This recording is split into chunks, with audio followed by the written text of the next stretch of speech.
اعوذ باللہ من الشیطان الرجیم بسم اللہ الرحمن الرحیم. محترم و معزز صحافی دوستوں، میڈیا کیمرہ مین بھائیوں، السلام علیکم. سب سے پہلے تو آج کی اس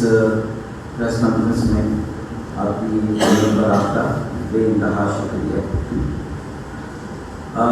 موضوعات تو بہت سارے ہیں. ظلم اور ناانصافی کا ایک نہ ختم ہونے والا سلسلہ ہے. کئی دھاری تلوار سے خاص طور پر سندھ کے شہروں میں رہنے والے اور خاص کراچی میں بسنے والوں کے ساتھ جو رویہ اور سلوک گزشتہ 2 دہائیوں سے خاص طور پر حکومت سندھ اور سندھ کے وڈیروں اور جاگیرداروں نے روا رکھا ہوا ہے، میں سمجھتا ہوں کہ اس پر ہم اگر روزانہ 3 پریس کانفرنسیں کریں اور پورے سال بھر کریں 365 دن، تو بھی یہ ظلم اور ناانصافی کے سلسلے کو 1100 یا 1210 کانفرنسز میں سمجھا نہیں جا سکتا. 365 کو ضرب دے دیں 3 سے تو اتنی پریس کانفرنسز بھی کافی نہیں ہیں. کئی دھاری تلوار سے سندھ کے شہروں میں رہنے والوں کو خاص طور پر، اور اگر اس میں بھی پھر ہم یہ دیکھیں کہ جن شہریوں سے کراچی کا، صوبے کا، صوبہ سندھ کا اور ملک کا مستقبل وابستہ، جو ہمارے نوجوان ہیں، طلبہ اور طالبات ہیں، انہیں تو ہر طرح کی بنیادی حقوق سے محروم رکھا جائے. یہاں تک کہ تعلیم کے دروازے ہر طرح سے ان پر بند کیے جائیں، اور روزانہ ایک نیا ظلم اور ایک نیا رجحان سامنے آتا ہے. پہلے ہمارا رونا یہ تھا کہ جو کوٹا سسٹم ہے روزگار میں وہ زیادہ سندھ کے شہروں میں رہنے والوں پر روزگار کے دروازے بند کرتا ہے، جو سندھ حکومت کی پالیسی ہے. اور جو 40% کا کوٹا سندھ کے شہروں کے لوگوں کا ہے، وہ بھی جعلی یا بوگس ڈومیسائل کی نظر ہو جاتا ہے، کہ یعنی جن کا عارضی اور مستقل پتہ اندرون سندھ کا ہو، عارضی اور مستقل پتہ ان کے NIC کارڈ میں نہیں، لیکن ان کا انٹرمیڈیٹ اور میٹرک اندرون سندھ کا، لیکن ان کے پاس ڈومیسائل کراچی، حیدرآباد سیکٹر کا، یہ جعلی اور بوگس ڈومیسائل ہے، جس کی وجہ سے ہمارے نوجوانوں کا روزگار میں بھی کوٹا جو ہے وہ 40 میں سے 30% فارغ ہو جاتا ہے. صرف 10% کراچی یا سندھ کے شہروں میں رہنے والے نوجوانوں کو روزگار ملتا ہے. اب یہ سلسلہ روزگار کی فراہمی سرکاری ملازمتوں میں سندھ کے شہروں میں رہنے والے کی کوٹے کا معاملہ نہیں رہے، بلکہ اب یہ معاملہ جو پروفیشنل کالجز میں داخلہ لینے والے، خاص طور پہ جو ڈاکٹر بننا چاہتے ہیں، جو میڈیکل کالجز میں داخلہ لینا چاہتے ہیں، جو ڈینٹل سرجن یا ڈینٹسٹ بننا چاہتے ہیں، MBBS یا جو BDS کے کورسز کرنا چاہتے ہیں، آج سے کچھ سال پہلے واضح طور پر پالیسی یہ تھی، جیسا کہ NED یونیورسٹی کی پالیسی کہ بھائی NED یونیورسٹی میں 90% سیٹیں کراچی بورڈ سے میٹرک کرنے والوں کی اور کراچی بورڈ سے انٹرمیڈیٹ کرنے والا. انٹرمیڈیٹ بورڈ بھی کراچی کا، میٹرک بورڈ بھی کراچی کا. NED میں ابھی تک یہ پالیسی اللہ کے فضل و کرم سے، لیکن Dow Medical College, Sindh Medical College, لیالی میڈیکل کالج اور کراچی یونیورسٹی، کیونکہ BDS کے جو مختلف پرائیویٹ میڈیکل کالجز ہیں ان کی ایفیلیشن کراچی یونیورسٹی سے، پھر کراچی یونیورسٹی میں جو allied health sciences,